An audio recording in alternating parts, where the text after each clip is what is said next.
Welcome to the Igniting the CEO Within podcast, where we interview successful high-level professionals to discover lessons they've learned throughout their career that can help ignite that CEO within you. I'm Mark McFatridge, and I'll be your host for the next 15 minutes or so. Our show is sponsored by Quaid, a nationwide community of CEOs and entrepreneurs. Quaid has developed Launchpad, which offers an opportunity for experienced executive coaches and strategic advisors to become licensed circle directors. After completing the Launchpad program, you'll lead your own peer advisory circles, helping other CEOs and entrepreneurs excel in their professional and personal lives while providing a community of accountability, challenge, and support. If you'd like to learn more, please visit quaidcircle.com. I am really excited about our show today. Lucky to have Sebastian Escobar. He's an executive coach and founder of Resilient Horizon Leadership Coaching in Chicago, Illinois. Sebastian, welcome. I'm excited to have you on the show. No, thank you, Mark. Thank you for having me and an opportunity here to share my story and my insights. I love it. I love it. Well, let's not waste any time. So you do some amazing work in coaching executives and all that. So you get exposure to all kinds of leaders, and some of these leaders are really, really good, and some others need some help. So tell me, if you started to narrow it down, what are one or two traits that you think separate the really good leaders from the ones that could use some help? I, to me, it really boils down to two things that I've seen that really makes a leader excel and not just manage folks. And those two things, one is inner preparation. Hmm. I often say that you can't lead people past what you haven't prepared. And so it's really about part of that inner preparation. And the other piece really comes down to communication. Like so Mhm. often the way you communicate, your facial tones, your body language, all that your even your voice. Like sometimes we think that this voice of ours is like we're stuck with it. But reality Mhm. it's a voice that can evolve and change. And the more we can effectively use our voice and communicate our message, the more that we can ensure folks are driving towards the right direction. And I think a lot of times with communication, it's also being intentional about the communication, not just, I've seen it a lot of times, and I've done it myself, fair share as a leader as well, that Mhm. when things are going a little sidetracked, we want to over communicate. And that really doesn't really help land the message. Sometimes we need to say less is actually Mhm. more. And so that's where I found those two key traits that really help a leader excel is that inner preparation and communication. I love those. Let's unpack the inner preparation a little bit more. How does that happen? How do you go about having that inner preparation that is going to help you be a better leader and move from being a manager to a true leader? One of them is they think for a leader, you need to find what I like to call your clarity operating system. Mhm. And so for me, I've come up with a framework called peace. And with the midst of all the chaos that sometimes a leader has to face, unspoken expectations, so many decisions that need to be made, pressure from all different places. I say peace doesn't necessarily mean that it's calm conditions. It's really about clarity under pressure. And for a good leader to kind of have an operating system that allows them to have a clarity within themselves. And I use peace as a framework that I use that I've worked in within my own work as a leader to help me navigate how can I make sure I drive with clarity in areas where there is pressure, where there is high stakes. And part of the peace framework that I've come up with, it's really about the first one is prepare your inner world. And part of preparing your inner world is often thinking a little bit of a chance to think about how do you do self reflection, do some emotional clarity. I think Mhm. as leaders, we need to find, especially throughout the day, when our calendars get full, let's face it, so often we get stuck with like, oh man, I got to run from meeting to meeting to meeting to meeting. And we never find space for ourselves to kind of sit back. It's like, wait a minute, am I moving in the right direction? Am I orienting the team towards the need to go? And one of the things around prepare your inner world is really about finding something that allows you to kind of reflect, whether Mhm. it's 5 minutes, whether it's taking a walk, whether it's reading a book, maybe listen to music, but doing something that kind of shakes the routine of meeting after meeting, because that's not, at the end of the day, is not healthy. Plus, at the end of the day, you can't effectively show up for the people you lead. And part of what I use is what I call a 5 minute kind of grounding technique that I use, Uh-huh. especially when after I get off like a high stakes conversation, or I know it's kind of something that's really pressure. And this 5 minute routine is made up of first, the first minute, you need to pause momentum. What that means is that sometimes after we've had a conversation or after a conflict or whatever it is that pressure, we can still be stuck in the loop in our brains, still in that moment. And so part of that is telling yourself that moment is past, it's gone. Second minute is that you tell yourself is that you ground your body. Take a deep breath, especially in moments that are critical, especially in those moments. Guess what? Our nervous system kind of, we need to settle it down so it catches up to our responsibility. And the third one is, the third minute is, which is a key question that sometimes we don't ask ourselves, is what is mine to own and carry and what is not? Hmm. Because a lot of times that's where leaders get stuck, is that sometimes you have unspoken expectations that either you put on yourself or others have put on you, that in reality, maybe you've actually made it up. And you need to kind of clarify what is mine to own and what is not. And then the last two is around, name the emotion. What is it that I'm feeling from this event, from this situation? Is it anger? Um, is it uncertainty? What is the Hmm. emotion that I'm feeling? And then from there, choose an intention. How am I going to be proactive about this? How am I going to do? What are my next steps I'm going to take? And then that to me helps a lot in bringing down yourself, bringing down your body, and be able to step into the next steps with clarity and confidence. Sebastian, that's awesome. Like we haven't even gotten into the rest of the word peace, and you've already shared so many things. Like I'm with you. I've never been able to be one that can go back to back to back to back. Like that is, I know that if I do that, I will not be very good, right? Mhm. And not only for myself, but for the people that I'm meeting with, right? If I click off of this call and immediately go to another call, I'm still thinking about this call going into that one, which means I'm disrespecting the people that I'm being in front of next, and that's not fair to them. And so you have this waste of time. And then I think the other piece that ties into that is we think that back to back to back is good, but what it really is just busyness, and busyness Mm. is not productive, right? And that's just, you're just a box checker at that point. You're not a leader. You're not a good participant in those conversations. So man, I like I said, I can't wait to get to the rest of peace, because you just nailed a bunch of stuff with just the P. Yeah, and so I'll dig deeper into the other ones really high. Yeah. Again, when I look about this framework, and it's a framework that, again, it's a clarity system. It's kind of a clarity operating system that leaders can just leverage to be a more effective leader. And we covered P, which is prepare your inner world. E is around embody calm and confidence. Hmm. And one of the things I like to say here is that your internal state sets the temperature, the emotional temperature of the room.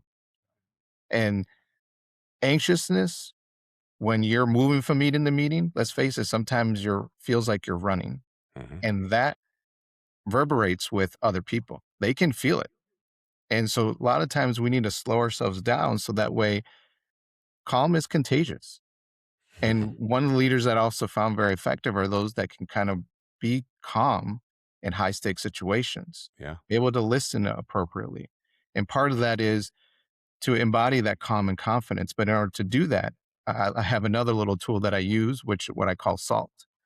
Now, salt, just like salt preserves food, it also can preserve your peace, especially in those high stake moments. Now, salt stands for S, is slow your entry. And a lot of it, it's about, again, slowing yourself down a little bit. Uh, A is for anchor your posture. Sometimes your posture can say a lot about what you're feeling.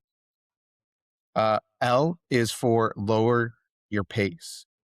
Sometimes just when we're anxious, we like to speak a little bit faster. But Right. then when we are able to step back a little bit and slow down, it begins to tell our nervous system, all right, we can pause a little bit. Or this is not something that is life or death situation. It's something that we can be a little bit more objective about it. Hmm.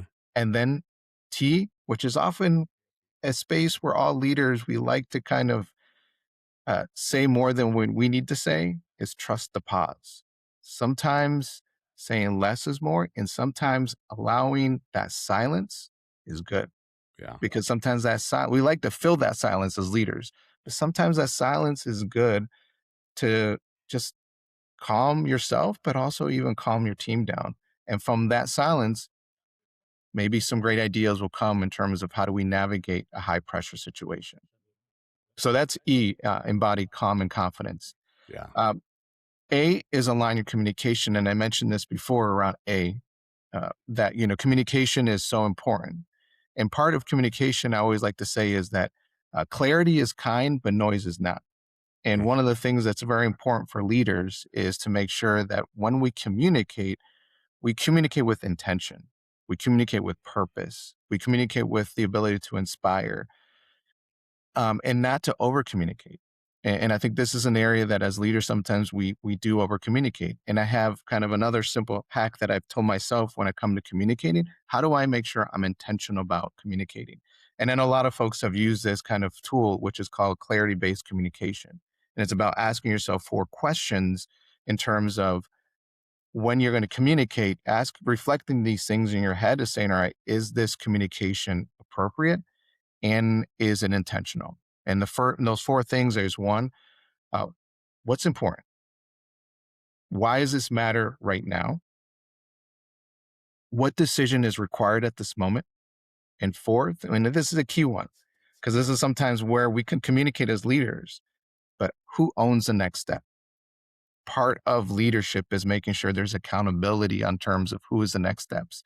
And one of the parts of this clarity based communication model is really asking that last step to yourself is like, all right, Hmm. did I clarify who owns the next steps? Because I've often seen you can be in a meeting, have great discussions, Yeah. come out of discussions, are like, oh, um, who owned the next step? Nobody Yeah. decided to own it. So as a leader, you need to make sure, clarify who's owning that next step.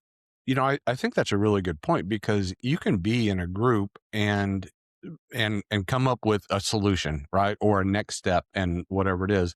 But if somebody doesn't just overtly say, Sebastian, that's you, and we need it done by, whatever, Thursday of next week, you're going to go, yeah, we talked about that. I wonder, is Mark doing that? Is Sebastian doing that? Is, whoever doing that?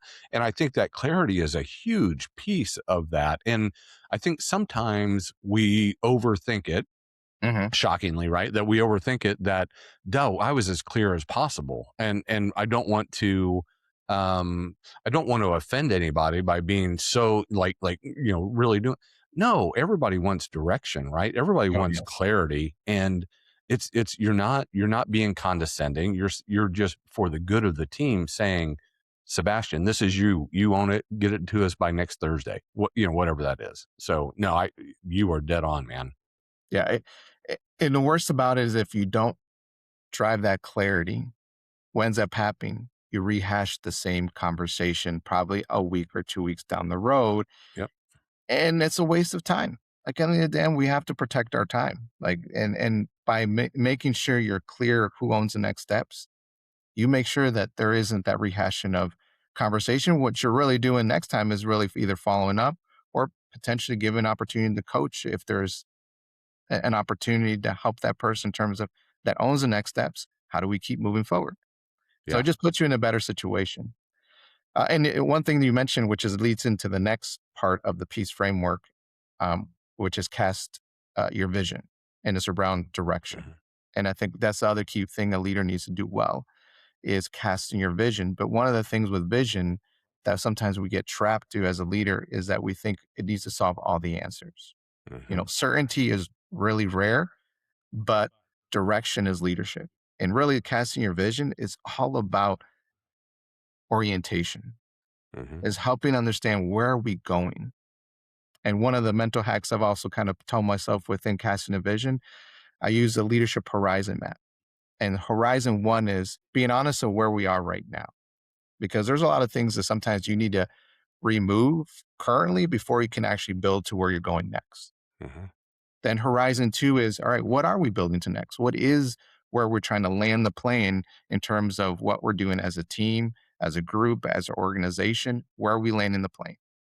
And the third, and I think it's important, and a lot of leaders develop these, but sometimes we don't either hold ourselves accountable or our teams accountable. But what doesn't change no matter what? Hmm. Essentially, what are the principles that are going to stay true no matter the pressure that comes? And I think those principles are so important because they help us to ensure that, hey, no matter all the pressure, all the high stakes, we're staying connected to these principles as helping us drive to what we're building next. What I love about what you're saying there is the role of the CEO or the business owner or the entrepreneur is to really cast that vision, to put framework about how, what are the boundaries of how we're going to get there. But the beautiful thing of what you're doing is you're not it's not it, the how we get there doesn't necessarily fall on that leader. It encompasses that teamwork and the reliance upon everybody else in the organization. So there's an education component that then leads into an empowerment component that then we're getting feedback from all across the organization, but we've got a framework of how we're going to accomplish it.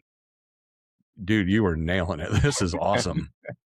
And then the last one, which is E, and execute with peace-driven performance. And let's face it, the execution of any of our visions, any of our strategies, anything that we want to move forward or the changes we need to do, this is the hard part.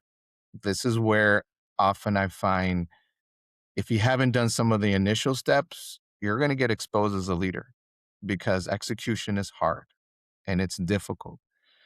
And part of if you're, and this is where peace really comes into fruition for a leader is to have these things kind of as a tool belt as you begin to execute your plan. Because if you are leading without peace, you're going to start feeling urgency and pressure and feel like everything is moving fast, fast, fast, and you're not calming yourself down. Hmm. Leading with peace, it's about, all right, taking a step back and driving from not a place of urgency, but a place of clarity. Hmm. And I think that's important that when you execute peace driven performance, that's what it's all about. And one of the things that I've created in terms of how you execute is really thinking through what I call an execution loop. And execution loop is pretty simple, but it reorientates in terms of ensuring that you're operating from a clarity perspective and not from an urgency perspective. Hmm. And so the first one is um, you want to have ownership. Clarity first, then ownership, then accountability, and then recovery. And I think that goes back to the recovery piece that sometimes we can do the first three, Yeah. but we forget as a leader, we also need to recharge our batteries. We need to do something, whether that's, on a daily basis or a weekly basis, doing something that we can recharge our batteries as a leader so that we're showing up as our best version of ourselves for ourselves, but also for our team and for the organization that we're supporting. Yeah, I love that. I think the only pushback I may give you is, and it may just be semantics, but I think you can operate with a sense of urgency, but not panic, right? Mhm. I think urgency is okay, right? I don't think we need to get, there's a deadline for this or there's a deadline for that or whatever. I don't think urgency in and of itself is bad. I think when you couple it with panic, that's a completely different thing, right? And I think that's, if you can shy away from panic, then everything you said, I am 1000% on board with. I think this has been an amazing conversation. And I think you're right, Mark, and it's a good call out because you're right. I think what I've found often is that urgency when we don't have the right clarity systems, internal Yes. frameworks, it leads to panic. Yes. And your point, right? We do need to have a sense of urgency in terms of our timelines and those certain things, but ensuring that we're leading from a place of clarity within that urgency, not from a place of intensity. Yep. right? That's the where it begins to take an effect on ourselves as leaders, but also on the toll of our team. Where, yeah, you can get them moving, maybe for a month or 2 months, but then what ends up happening with that intensity and it's never ending, burnout. And you don't want burnout from your team. You don't want burnout for yourself. Yep. And I think that's where, uh, in terms of driving from a place of clarity, is so important in those, as you're moving and casting your vision and moving forward in your vision. Yeah. Sebastian, this has been amazing. You and I have probably 3 more hours that we could go, but because Yeah. I'm really, I'm just blown away by your piece format. I think it is so good and foundational for every leader to take advantage of. So we're going to do this again, I promise, because there's just too much left on here.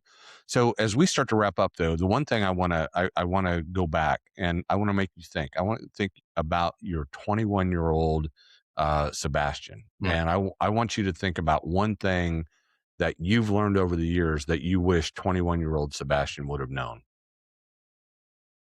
So for me is, uh, really being confident in yourself. Actually, for me getting into coaching, just a quick little story. Yeah. I never really thought of myself as a coach, and much less a leader, because in reality, I wasn't confident in myself. Hmm. And what got me into this space was actually my wife, uh, told me that I was going to be a soccer coach way back in, like, I think when my daughters were like 6 or 7, and I remember, like, I've never coached before. Well, who am I to coach? Like, I've played soccer before, Uh-huh. I've watched it, but it's a different level when you have to teach kids how to actually play. And I remember that first year that I did coaching, I was terrible. To be honest, that was terrible.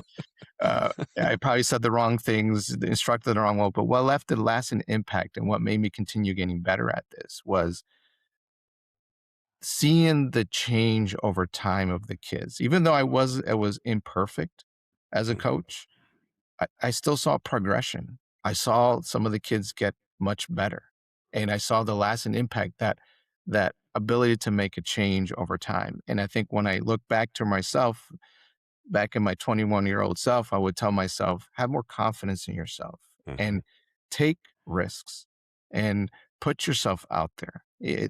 Part of the journey of your growth is sometimes the struggles you'll go through, but actually that's sort of what shapes you. I always tell my kids this key thing is, like, sometimes the mess you make becomes your message for other people. Hmm. But you need to go through that. And Yeah. I would tell myself not to play it safe, but to really step out and try new things. And I think that's one of the things I've learned as I've grown over the years. Very cool. Very cool. Thank you for sharing that. Do one more thing for me. Would you share with our audience what a typical engagement looks like with you and how can they get a hold of you and Resilient Horizon Leadership Coaching? Yeah, definitely. So to kind of get a hold of me, definitely email, Sebastian underscore Escobar at Resilient Horizon Leadership Coaching. I'm also on YouTube at Resilient Horizon Leadership, as well as Facebook as another place. Um, Facebook at Resilient Horizon. And then in terms of working with me, actually, I have, uh, an event that's coming up on the 28th, and it's a sneak peek into Peace Boot Camp. So a lot of the things we just covered today, we're going to actually go deeper for two Uh-huh. hours, and it's kind of a working session. So that's February 28th on Saturday from 11 a.m. to 1 p.m. Central. If you find me in the socials or you send me an email, I'll send you some more details around that. But normally, the way I work, I typically do some one-on-one coaching, but also what I like to do is do kind of masterminds, kind of cohort of either 8 to 10 folks, Hmm. of leaders coming together. I just find power in that community feeling, power in kind of having that dialogue together and sharing each other's experience. A lot of times I'm a conduit to kind of help facilitate those conversations, but also bring some insights based on my own experience. But that's normally the way I like to work with leaders is kind of doing a 8 to 10 cohort, kind of a mastermind group, Hmm. and just working with them in that way. I love it. I love it. Sebastian, thank you so much for hanging out with me this morning. Appreciate you. Such great insights. Thank you so much. No, no, thank you, Mark, and thank you for the opportunity. And I just love what you're doing because igniting the CEO in, right? It's not about titles. It's really about the inner work. Leadership is so many different things, and we all have different perspectives on how we can lead. And the last thing I like to leave with your listeners is, especially when it comes to peace, that it's not passive. It's something that you practice. And the more you practice peace, the more you're going to be able to show up as a leader that you can actually not only inspire transformation, but it's leadership that's sustainable. Yeah. And that's really one of the things that I echo back, that sometimes leader gets so much overstressed over, different things. And part of the peace framework is really about sustainability, that you can show up as a leader uh, consistently for yourself, for other people, and for your organization. Love it. I love it. Man, thank you so much. This has been great. All right, y'all, as we wrap up, just wanted to acknowledge Sebastian and all the great stuff that he's putting out there. It's fun for me to do these and uncover and share the wisdom and insights from so many amazing leaders that are out there. So super appreciative. Just as a reminder, Igniting the CEO Within is sponsored by Quaid, a nationwide community of CEOs and entrepreneurs. Quaid has created Launchpad, which provides an opportunity for experienced executive coaches and strategic advisors to become licensed circle directors and significantly impact the lives of CEOs and entrepreneurs. To find out more, visit quaidcircle.com. Until next time, keep igniting that CEO within you. I'm Mark McFatridge. Thanks for listening.